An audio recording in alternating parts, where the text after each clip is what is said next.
বিয়ের প্রথম রাতেই আমার ছেলের ঘর থেকে চিৎকার শোনা যায় এবং সকালে কনেরা ডিভোর্স দিয়ে দেয় এবং বলে আপনার ছেলের ডাক্তারি পরীক্ষা করান। আমি আমার ছেলেকে 3বার বিয়ে দিয়েছি এবং এই একই ঘটনা 3বারই ঘটেছে। চতুর্থবারের মতো আমি নিজেই আমার ছেলের ঘরে কনে সেজে বসেছিলাম এবং 10 মিনিট পর যা ঘটেছিল তা আমার আত্মাকে নাড়িয়ে দিয়েছিল। কারণ আজ আমার ছেলের দ্বিতীয় বিয়ে। তার প্রথম বিয়েতে কি হয়েছিল আমি তা ভুলে যেতে চেয়েছিলাম, কারণ সেটি একটি খুব অদ্ভুত ঘটনা ছিল। আজ ছিল তার দ্বিতীয় বিয়ে। আমি নিশ্চিত ছিলাম যে নতুন বউ আমার ছেলের যত্ন নেবে। আমার ছেলে অনেক টাকা উপার্জন করছিল। সে খুব ভালো এবং খুব সুন্দর দেখতে ছিল। সে এই পরিবারের একমাত্র উত্তরাধিকারী ছিল, তাই সবাই তাকে ভালোবাসত। সেই জন্য এই বিষয়টা কারোর অদ্ভুত মনে হয়নি। তার দ্বিতীয় বিয়ে এত তাড়াতাড়ি হতে চলেছে সেই জন্য আমার হৃদয় ধড়ফড় করছিল। রাত যত ঘনিয়ে আসছিল আমার হৃদয় তত দ্রুত স্পন্দন করছিল এবং আমি খুব চিন্তিত হয়ে পড়ছিলাম। আমার মেয়েও এই বিষয়ে সবটা জানতো, তাই সেও আমার মতোই চিন্তিত ছিল এবং বলেছিল যে যদি আজ এই ঘটনা আবার ঘটে তবে কি হবে। আমি বললাম, তুমি ভালো কিছু বলো, আমি এমনিতেই চিন্তিত। এখন সব অতিথি এসেছেন।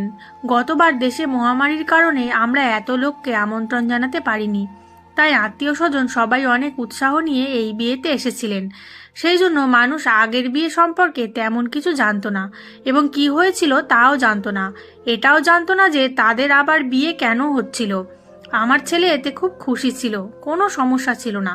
যেহেতু এই স্ত্রী তার প্রথম স্ত্রীর চেয়ে বেশি সুন্দর ছিল এবং বয়সের দিক থেকেও ছোট ছিল, তাই সে সুখী হবে এটাই স্বাভাবিক। তখন শীতকাল ছিল, বেশিরভাগ অতিথি বাড়ির মধ্যে ছিলেন আর অনুষ্ঠান বাইরে চলছিল। নাচ গান চলছিল, লোকেরা একে অপরের সাথে মজা করছিল। আমি আমার বৌদিকে বলেছিলাম যে কনে অন্য শহর থেকে এসেছে এবং সে খুব ক্লান্ত। আমার মনে হয় আজ তাকে বরের ঘরে পাঠানো উচিত নয়। আমার বৌদি বলল, তোমার কি হয়েছে? তার সবেমাত্র বিয়ে হয়েছে এবং তুমি তার রাত নষ্ট করতে চাও? আমি জানি যে বিয়ে করে সবাই ক্লান্ত হয়ে যায়, কিন্তু তার এখন অল্প বয়স, কফি খাওয়াও ঠিক হয়ে যাবে। তাছাড়া সকালে রিসেপশনও আছে। আমি বললাম, বেচারি অনেক ক্লান্ত হবে। আমার বৌদি বলল, আজকাল কেউ এত তাড়াতাড়ি ক্লান্ত হয় না। মেয়েরা বিয়ে করতে খুব পছন্দ করে। তাকে তোমার ছেলের ঘরে পাঠিয়ে দাও। এখন রাত 12টা হয়ে গেছে। সকালে উঠে রেডিও তো হতে হবে। আমি জানি না কেন তুমি এত সময় নষ্ট করছো। সব আচার অনুষ্ঠান তো সম্পন্ন হয়েছে। নাচ গান করে সবাই ক্লান্ত। বেচারা কনেও রুমে যেতে চায়। আমার বৌদি একটা ছোট্ট কথাকে অনেক বড় করে বলতে ভালোবাসতো। সে ছিল আমার থেকে বড়, তাই আমি ভেবেছিলাম আমার তার সাথে পরামর্শ করা উচিত। সে আমাকে সব জিনিসগুলি গুছিয়ে বলেছিল এবং তারপরে সে নিজেই বলেছিল যে এখন কনে ঘরে যাবে। তারপর কনেকে রুমে নিয়ে যাওয়া হলো। বাকি সবাইকে রুম থেকে বের করে কনের পাশে আমি কিছুক্ষণ বসলাম। আমি বললাম, দেখো, তুমি তোমার পরিবারের সবচেয়ে বড় এবং তুমি খুব ধৈর্যশীল মেয়ে। এই জন্যই তোমাকে ভালো লেগেছে। আমরা যখন বিয়ে করি তখন কিছু জিনিস থাকে যা আমরা পছন্দ করি না, কিন্তু তোমাকে একটু ধৈর্য ধরতে হবে। সে বলল, তুমি কি বলছো আমি বুঝতে পারছি না। আমি বললাম, আমার ছেলে যদি কিছু উল্টোপাল্টা বলে তাতে তুমি কান দিও না। ঘরের ব্যাপার ঘরেই রেখো। সকালে আমাকে বলবে। আমি তোমার সমস্যার সমাধান করার চেষ্টা করব। আমার কথা শোনার পর সে কিছুটা নার্ভাস হয়ে গেল। আমি কি নিয়ে কথা বলছিলাম তা নিয়ে সে বুঝতে না পেরে কিছুটা নার্ভাস হয়ে গেল। তারপর সে বলল, ঠিক আছে, আমি আমার যথাসাধ্য চেষ্টা করব। এখন এই বাড়ির সম্মানও আমার সম্মান। আমি কনের ঘর থেকে বেরিয়ে এলাম। সবাই নিজের নিজের বিছানায় ঘুমাতে গেল। বাড়িতে অনেক নীরবতা ছিল, কারণ সবাই খুব ক্লান্ত ছিল, তাই সবাই ঘুমিয়েছিল।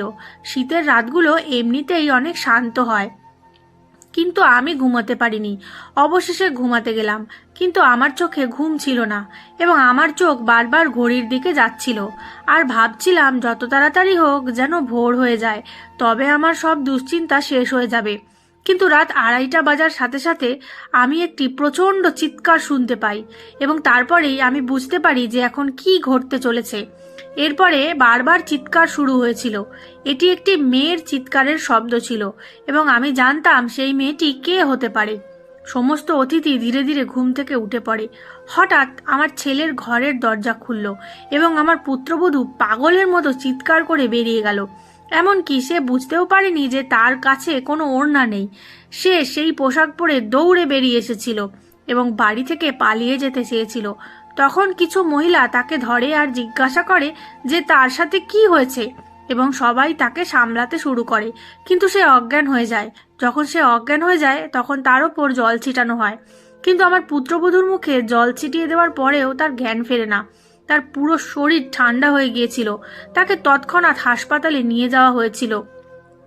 আমি তাকে হাসপাতালে নিতে চাইনি, কারণ এটি নিয়ে আবারও সমালোচনা হতো, কিন্তু অন্য কোনো বিকল্প ছিল না। বেচারা মেয়েটির কোনোভাবেই জ্ঞান ফিরছিল না। তার বাবা মাকেও খবর দেওয়া হয়েছিল। তারাও একে অপরের কানে কথা বলতে শুরু করেছিল।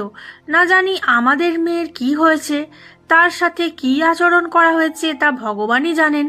তারা সবাই অদ্ভুত চোখে আমার দিকে তাকিয়েছিল, আর আমি চিন্তিত হয়ে হাসপাতালে ঘুরে বেড়াচ্ছিলাম। আমি বাড়িতে ফিরে আমার ছেলেকে জিজ্ঞাসা করতে চেয়েছিলাম যে সে কি করেছে, কিন্তু সে ঘরে ছিল না। তার ফোনটিও বন্ধ ছিল। ঘরের অবস্থা একেবারে স্বাভাবিক ছিল, কিছু ভেঙেও যায়নি, বা এমন কিছু দেখে মনেও হচ্ছে না যে সে তার স্ত্রীর ওপর হাত তুলবে। সম্ভবত আমার ছেলে অরবিন্দ মানুষের প্রশ্ন এড়াতে কোথাও চলে গিয়েছিল। এই মুহূর্তে আমি আমার পুত্রবধূকে নিয়ে চিন্তিত ছিলাম। আমি হাসপাতালে ফিরে যাই। 2-3 ঘন্টার মধ্যে হাসপাতালের লোকেরা তাকে ছেড়ে দিয়েছিল। আমার পুত্রবধূ আমাদের বাড়িতে আসতে চায়নি। আমি খুব নার্ভাস ছিলাম, কিন্তু তার মা আমার পুত্রবধূকে বুঝিয়েছিলেন যে তোমার শ্বশুরবাড়ি চলে যাও, নইলে আমি মানুষকে কি জবাব দেব। মানুষ বিভিন্ন জিনিস জিজ্ঞাসা করবে। আমিও আমার পুত্রবধূকে বুঝিয়েছিলাম যে সকালে এখনো আচার অনুষ্ঠান আছে, সেগুলি শেষ করে মায়ের বাড়িতে চলে যেও, আমি তোমাকে আটকাবো না। সে এই কথা শুনে ভীষণ রেগে যায় আর বলে, চুলোয় যাক তোমার আচার অনুষ্ঠান, আমি তোমার বাড়িতে এক মুহূর্তের জন্যও থাকবো না। আমি আমার বাড়িতে যাব, এবং আমাকে আজ কোনো সমাজ বা আইন কেউই আটকাতে পারবে না। আমি একজন শিক্ষিত মেয়ে, এবং আমার নিজের মতো করে জীবনযাপন করার অধিকার আমার আছে। আমি তোমার ছেলের সাথে এক মুহূর্তের জন্যও থাকতে চাই না। আমার পুত্রবধূ তার রায় দিয়েছে। আমি চোখের জল নিয়ে তার দিকে তাকিয়েছিলাম। আমার প্রথম পুত্রবধূর ক্ষেত্রেও এই একই ঘটনা ঘটেছিল। সে ছিল আমার খুব প্রিয়। সে আমার মেয়ের বন্ধু ছিল, এবং আমার মেয়ে তাকে খুব পছন্দ করত।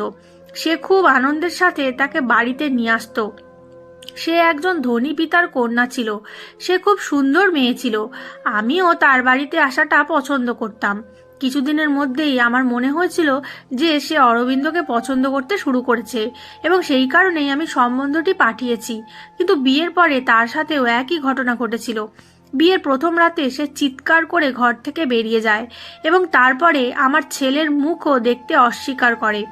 সবাই তাকে অনেক কিছু বুঝিয়েছে, তোমার জীবন নিয়ে ভাবো, কিন্তু সে বলে আমার জীবন নষ্ট হয়ে গেছে, এখন এইখানে তোমার ছেলের সাথে আমি থাকবো না। আমার ছেলেও ফোনের কোনো উত্তর দিচ্ছিল না। আমি জানি না সে কোথায় গিয়েছিল। মেয়েটির বাবা বারবার বলছিলেন যে আপনার ছেলেকে ফোন করুন, আমাদের তাকে জিজ্ঞাসা করা উচিত যে সে আমাদের মেয়ের সাথে কি করেছে। তারপর যখন অরবিন্দ বাড়িতে এসেছিল, সবাই তাকে অনেক প্রশ্ন করছিল, কিন্তু সে চুপ ছিল, কিছু বলছিল না।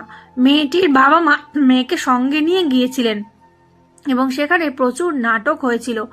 অতিথির সামনে আমাদের মান সম্মান নষ্ট করার জন্য ফাঁক রাখিনি মেয়ের বাবা মা, কিন্তু অরবিন্দ মুখ থেকে একটা কথাও বলছিল না।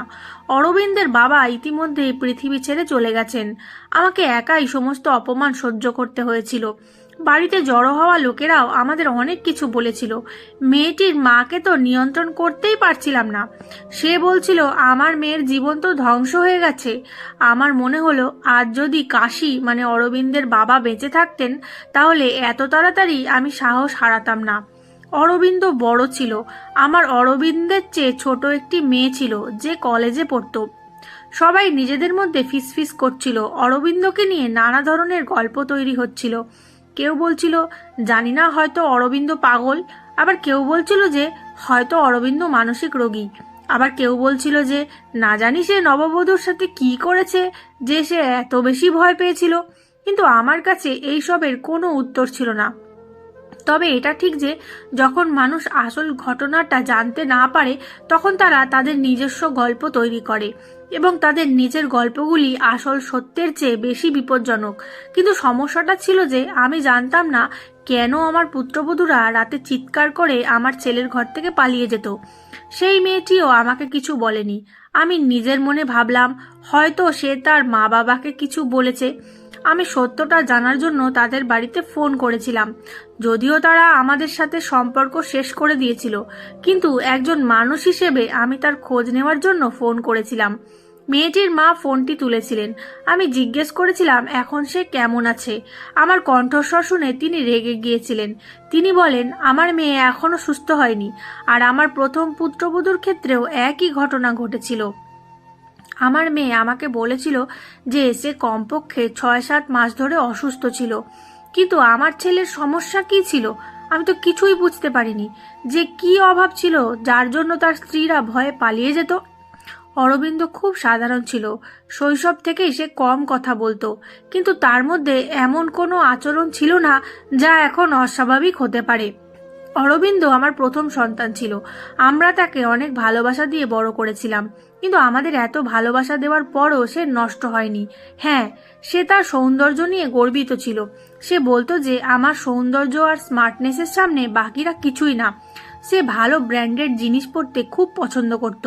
পড়াশোনাতেও ভালো ছিল, সময় মতো চাকরিও পেয়েছিল। তার বোনের জন্য সে একজন দায়িত্বশীল ভাই ছিল। সে তার বোন শ্রুতিকে কলেজে নিয়ে যেত এবং তাকে ফিরিয়ে আনতো, আর আমাকে বাড়ির খরচের জন্য অর্থ দিত। কখনো আমার সাথে উচ্চস্বরে কথাও বলতো না। তার সেরকম কোনো বন্ধুও ছিল না যার সঙ্গে পড়ে সে নেশা করতে পারে। তার খুব অল্প বন্ধু ছিল। তার যে সবচেয়ে ভালো বন্ধু ছিল সে বিদেশে থাকতো।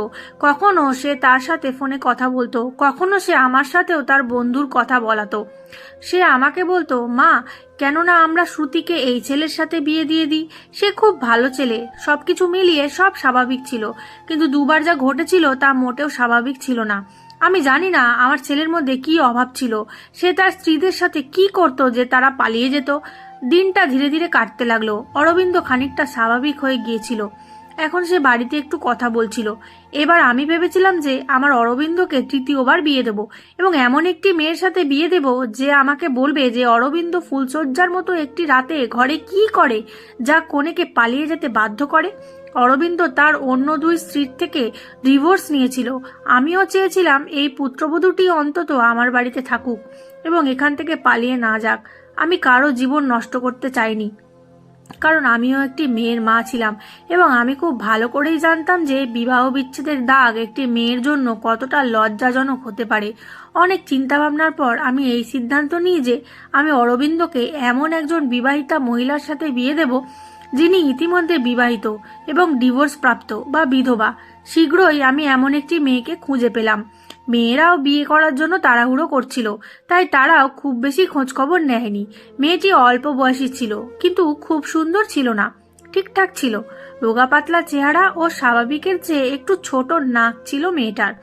আমি মেয়েটির পরিবারকে বলেছিলাম যে আমার ছেলের আগেও বিয়ে হয়েছে এবং আমার ছেলের সেই স্ত্রী কিছু সময়ের জন্য ছিল এবং তারপর এসে চলে যায়। মেয়েটি যখন বিয়েতে রাজি হয় তখন আমি অরবিন্দকে মেয়েটির ছবি দেখালাম। তখন সে তাকে বিয়ে করতে চায়নি। সে এত সাধারণ মেয়েকে বিয়ে করতে চায়নি। অরবিন্দের কথা শুনে আমি তাকে বকা দিয়ে বললাম, চুপ করো। দিন দিন তুমি যেরকম কাজ করছো, এই কাজগুলোর কারণে তোমার কখনোই বিয়ে করা উচিত নয়। কিন্তু আমি কতক্ষণ বসে তোমার যত্ন নেব? আমি চলে যাওয়ার পরে এমন কেউ তো থাকবে যার সাথে তুমি তোমার জীবন কাটাতে পারবে। এই সব কথা বলার সময় আমার চোখে অশ্রু চলে আসে। অরবিন্দ আমার চোখের জল দেখে চুপ করে গেল এবং সে বিয়েতে রাজি হলো এবং উঠে রুমে গেল। কোথাও না কোথাও অরবিন্দের মনে কিছু না কিছু ছিল যা সে আমার কাছ থেকে লুকোচ্ছিল। কিন্তু এবার আমিও সিদ্ধান্ত নিয়েছিলাম যে আমি সত্যটা জানবো।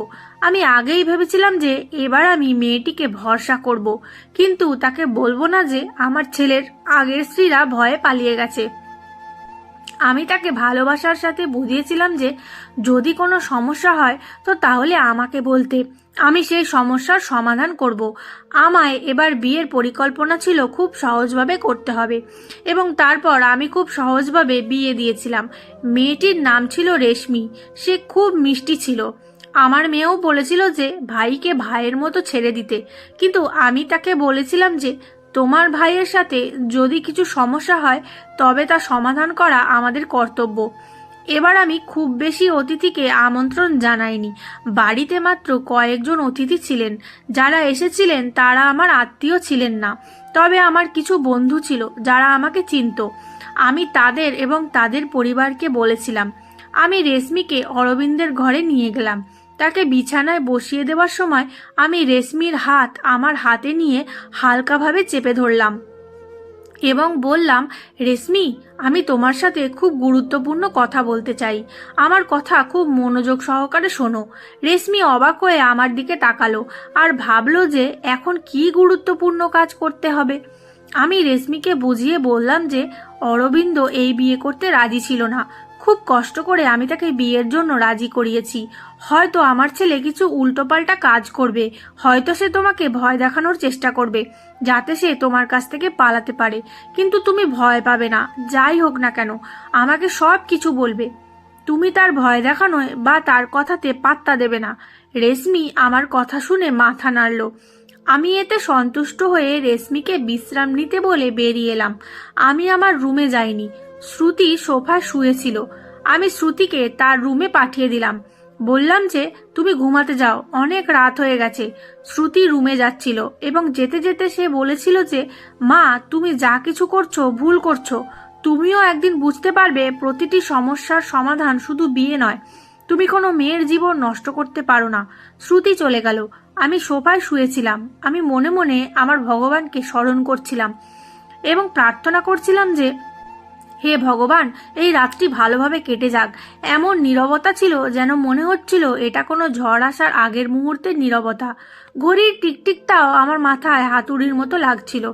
আমি ভগবানকে ডাকছিলাম। তারপর আমি যা ভয় পেয়েছিলাম সেটাই ঘটল। রেশমি চিৎকার করে বেরিয়ে এসেছিল এবং পাগলের মতো বাড়ি থেকে পালিয়ে যেতে চেয়েছিল। আমি তাকে কিছুটা শান্ত করেছিলাম, কারণ সে বেরিয়ে কিছু বলার মতো অবস্থায় ছিল না। একটু শান্ত হলে সে ঘৃণাভরে বলল যে আগে তোমার ছেলের মেডিকেল পরীক্ষা করা উচিত ছিল। তুমি যদি এটা করতে তাহলে তোমাকে আর আমাকে এই দিনটা দেখতে হতো না। রেশমি খুব বুদ্ধিমান ছিল। তার আর কোনো উপায় ছিল না। সে যে কোনো মূল্যে বিয়ে করার কথা ভেবেছিল। কিন্তু রেশমিও এই সম্পর্ক বজায় রাখতে পারেনি এবং সে অরবিন্দকে ছেড়ে চলে যায়। পরের দিন রেশমির বাড়ি থেকে ফোন আসে, ছেলে যাতে আমাদের মেয়েকে ডিভোর্স দিয়ে দেয়, অন্যথায় আমরা আদালত থেকেও এই কাজটি করতে পারি।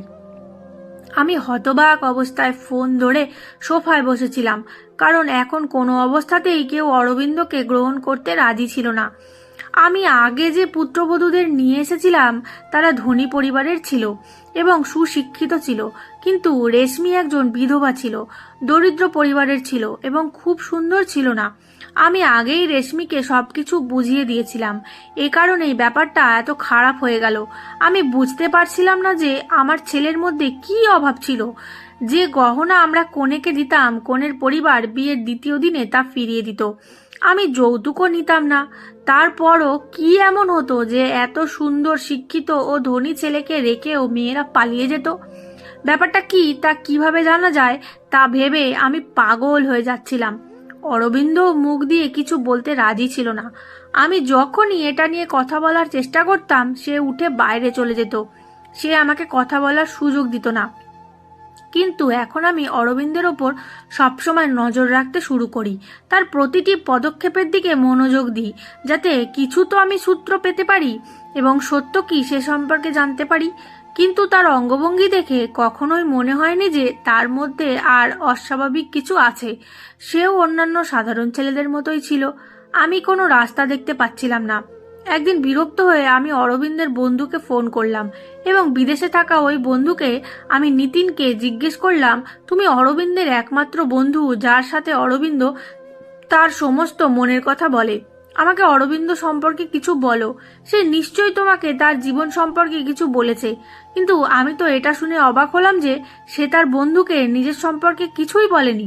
আর এটাই আমার কাছে খুব অদ্ভুত লাগছিল।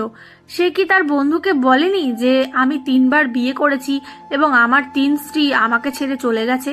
সে তার বন্ধুকে এই কথা জানায়নি যে তার সবচেয়ে ভালো বন্ধু ছিল। এটি আমার কাছে যথেষ্ট অদ্ভুত মনে হয়েছিল।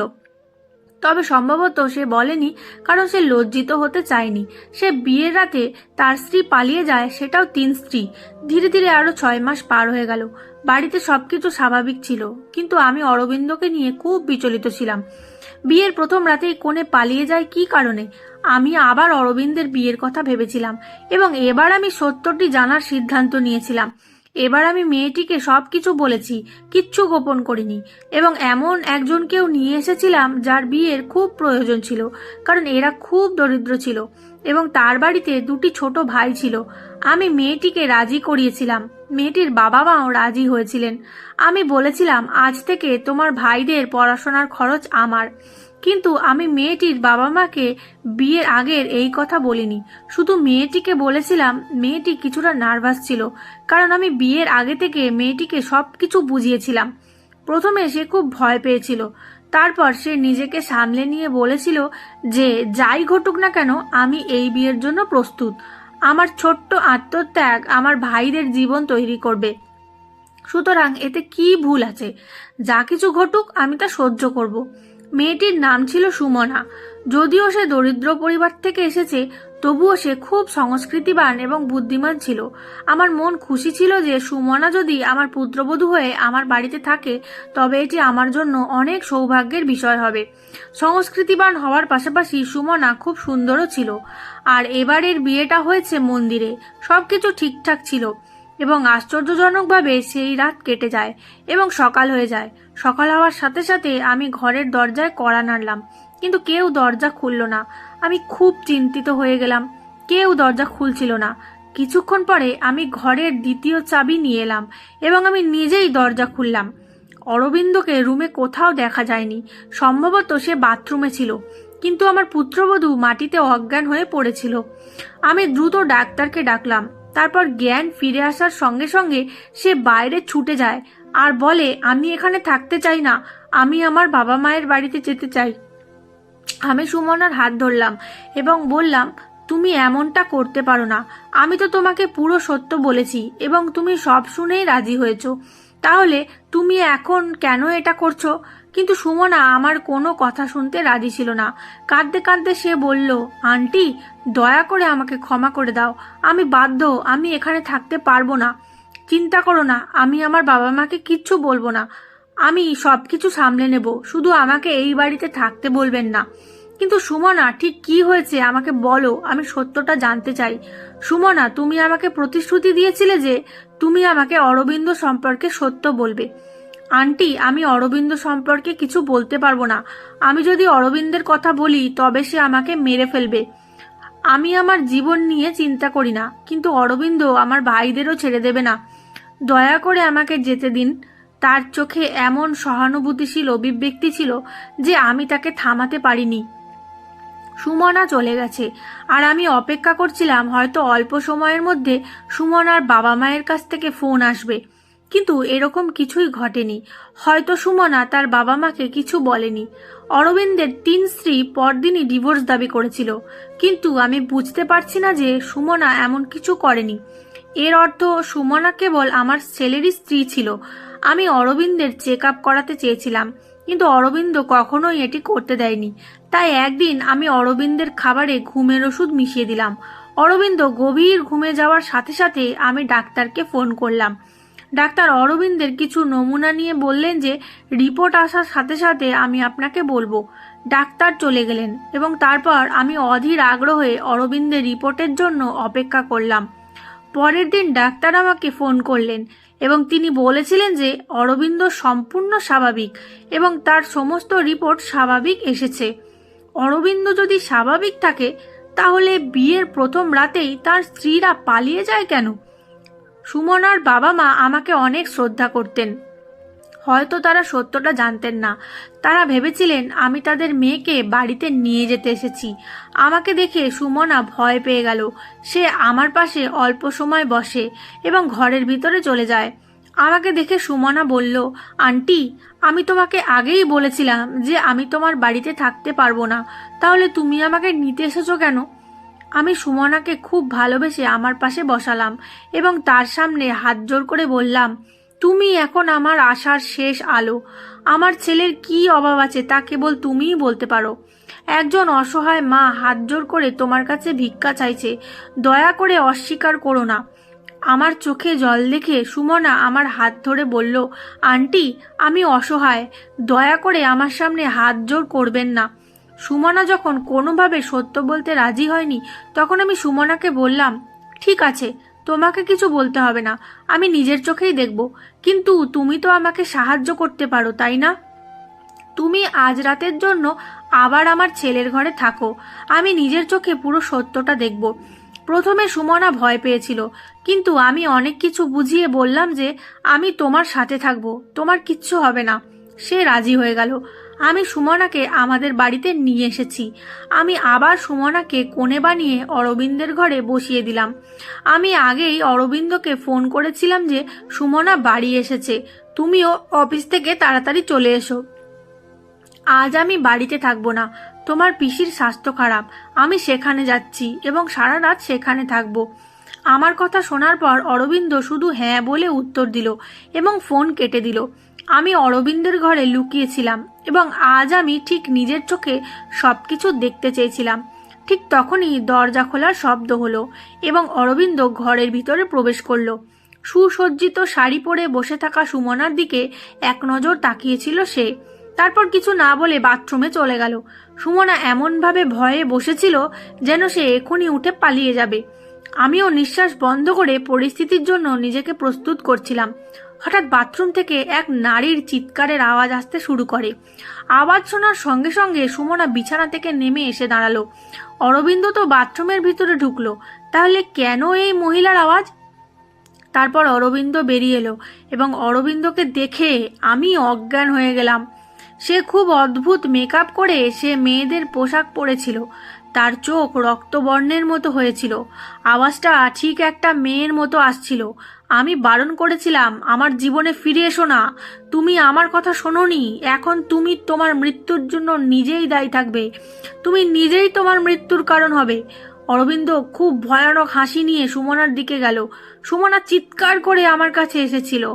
আমিও বেরিয়ে এসে অরবিন্দকে থামানোর চেষ্টা করছিলাম। অরবিন্দ, কি হয়েছে? তুমি কেন এমন করছো? অরবিন্দ আমাকে জোরে ধাক্কা দিয়েছিল। কে অরবিন্দ? প্রমীলা, আমার নাম প্রমীলা। অরবিন্দ আবার আমার কাছে আসার আগে আমি ওই ঘর থেকে বেরিয়ে এসে বাইরে থেকে ঘরটি বন্ধ করে দিলাম। আমি বাইরে থেকেও অরবিন্দের ভয়ানক হাসি শুনতে পাচ্ছিলাম। আমি সুমনাকে বুকে চেপে ধরলাম, যদিও আমি নিজেই খুব অবাক এবং ভীত ছিলাম।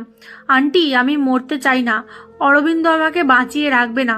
সে বলেছিল যে আমি যদি কাউকে কিছু বলি তবে সে আমাকে এবং আমার ভাইদের মেরে ফেলবে।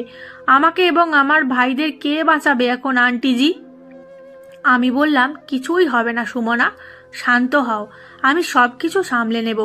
প্রথমে আমার মাথা একটুও কাজ করছিল না। তারপর আমার মাথায় প্রথম যে চিন্তাটা এলো তা হলো, হয়তো অরবিন্দের ওপর কিছু ভূতের ছায়া আছে। আমি সুমনাকে আমার ঘরে ঘুম পাড়িয়ে দিলাম।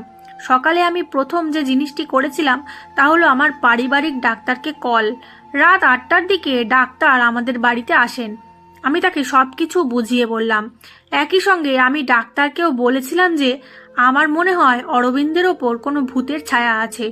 আমার কথা শোনার পর ডাক্তার বললেন, আমার মনে হয় এটা ভূতের ছায়া নয়, বরং অরবিন্দ মস্তিষ্কের রোগী, তার ডিমেনশিয়া অ্যাটাক হয়েছে। এই ধরনের রোগীরা একটি সিনেমা বা গল্পের মধ্যে চলে যায় এবং সেই চরিত্রের মধ্যে নিজেকে নিমজ্জিত করে। টেনশন নেবেন না, এই রোগের চিকিৎসা হলো প্রিয়জনের ভালোবাসার সঙ্গ এবং কিছু ওষুধ, যার মাধ্যমে রোগী সুস্থ হয়ে ওঠে। এতে কিছুটা সময় লাগে, কিন্তু রোগী পুরোপুরি সুস্থ হয়ে ওঠে। নববধূকে দেখে অরবিন্দের মধ্যে পাগলামো ভাব জেগে ওঠে। কেন এরকম হয় তার সূত্র একবার আমরা তার ঘর থেকে পেয়ে গেলে আমরা তার চিকিৎসা ভালোভাবে করতে সক্ষম হব। ডাক্তার আমাকে সান্ত্বনা দিলেন এবং চলে গেলেন। সুমনা ঘুম থেকে জেগে উঠেছিল এবং রাতের থেকে তাকে কিছুটা স্বাভাবিক দেখাচ্ছিল। আমি তাকে সকালের নাস্তা দিলাম। সকালের নাস্তা করার সময় সুমনা বলল, আমার মনে হয় আমার এখন বাড়ি যাওয়া উচিত। ভালোবেসে সুমনার মাথা স্পর্শ করে বললাম, সুমনা, প্রথমে তুমি আমাকে আন্টি বলা বন্ধ করো, তারপর আমাকে মা বলে ডাকো। আর দ্বিতীয়ত, এটা এখন তোমার বাড়ি, নিজের চোখে সবকিছু দেখার পরেও আপনি কিভাবে এইসব করতে পারেন? সুমনা অবাক হয়ে আমাকে জিজ্ঞেস করলো। আমি তোমাকে বলেছি যে আমি সবেমাত্র ডাক্তারের সাথে কথা বলেছি। অরবিন্দ একদম ঠিক হয়ে যাবে, শুধু তার একটু ভালোবাসা এবং একটু যত্ন দরকার, যা আমরা দুজনে মিলে তাকে দেব। বিশ্বাস করো, অরবিন্দ খুব ভালো ছেলে, সে তোমাকে খুব ভালোবেসে রাখবে। আমি সুমনাকে খুব ভালোবেসে বললাম, সুমনা, এখন একবার আমাকে মা বলে ডাকো। এবং সুমনা হেসে আমাকে মা বলে ডাকলো, যা শুনে আমার হৃদয়ে শীতলতা নিয়ে এসেছিল। আমি আশার আলো দেখেছিলাম যে আমার ছেলে সুস্থ হয়ে উঠবে। রাত 10টা নাগাদ অরবিন্দ দরজায় কড়া নাড়তে শুরু করে। আমি হাত দিয়ে দরজা খুললাম। আমি সুমনাকে আমার রুমে পাঠিয়েছিলাম। অরবিন্দ ভালোভাবে দাঁড়িয়েছিল। আমাকে দেখে সে রেগে গিয়ে বলল, মা, আমার দরজা বাইরে থেকে কে বন্ধ করেছে? আমার অফিসে যেতে দেরি হচ্ছে। সে খুব স্বাভাবিকভাবে কথা বলছিল। আমি জানি না বাবু, কে দরজা বন্ধ করেছে। আচ্ছা চলো সকালের নাস্তা করি। আমি অরবিন্দের সামনে কিছু প্রকাশ করতে চাইনি। অরবিন্দ সকালের নাস্তা করে অফিসের দিকে রওনা দিল। অরবিন্দ অফিসের জন্য বের হওয়ার সাথে সাথে আমি প্রথমে অরবিন্দের রুমে গিয়ে খুঁজতে লাগলাম। আমাকে খুব বেশি পরিশ্রম করতে হয়নি। আমি সামনের বিছানায় কিছু বই দেখেছি। সুমনাও এখন আমার কাছে এসেছে। সমস্ত বই একই ছিল। সমস্ত বইয়ে কেবল একটি উপন্যাস ছিল, যেখানে প্রমীলা নামে একটি মেয়ে ছিল। বিয়ের রাতে তার স্বামী তাকে ধাক্কা দিয়ে ঘর থেকে বের করে দেয় এবং পরের দিন আরেকজন নববধূকে নিয়ে আসে। প্রমীলা ধীরে ধীরে মস্তিষ্কের রোগী হয়ে উঠেছিলেন। কনেকে দেখার সাথে সাথেই তার খিঁচুনি হতে শুরু করে। তারপর যখন সে কনেকে একটি বিয়েতে দেখতে পায়, তখন সে তাকে হত্যা করতে ছুটে যেত। প্রমীলার শ্বশুরবাড়ির লোকেরা তাকে পাগল ঘোষণা করে তার বাবা মায়ের বাড়িতে পাঠিয়ে দেয়। অরবিন্দ নিজেকে প্রমীলার চরিত্রে নামিয়ে এনেছিল। আমি ডাক্তারকে ফোন করে সব কিছু বলেছিলাম। ডাক্তার বললেন, ধীরে ধীরে অরবিন্দকে ভালোবাসার সঙ্গে বোঝাতে হবে, তাকে প্রমীলার চরিত্র থেকে সরিয়ে আনতে হবে। ধীরে ধীরে ডাক্তারের ওষুধ, সুমনা ও আমার কঠোর পরিশ্রমে অরবিন্দ সেরে উঠতে শুরু করে। সুমনা অরবিন্দের সামনে থাকতো এবং কোনো মেকআপ করতো না। অরবিন্দের আচরণে অনেক পরিবর্তন আসতে শুরু করেছিল।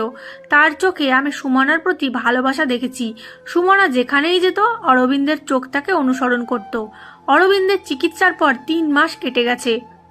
সুমনা অরবিন্দকে কঠোর পরিশ্রম এবং নিষ্ঠার সাথে সমর্থন করেছিল।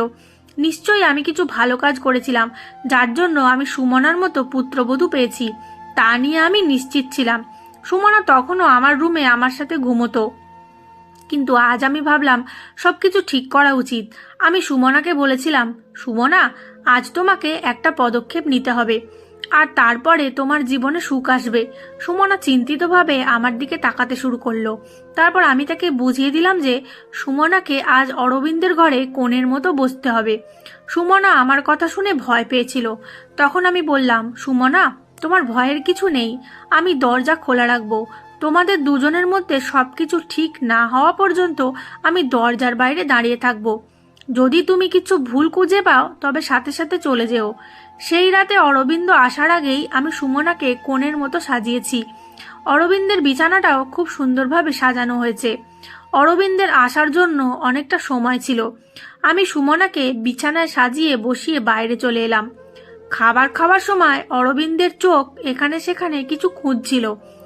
আমি বুঝতে পারলাম অরবিন্দ কাকে খুঁজছে, কিন্তু আমি জানতাম না যে আমি কিছু বলার আগেই শ্রুতি বলবে, ভাই, বৌদি তোমার।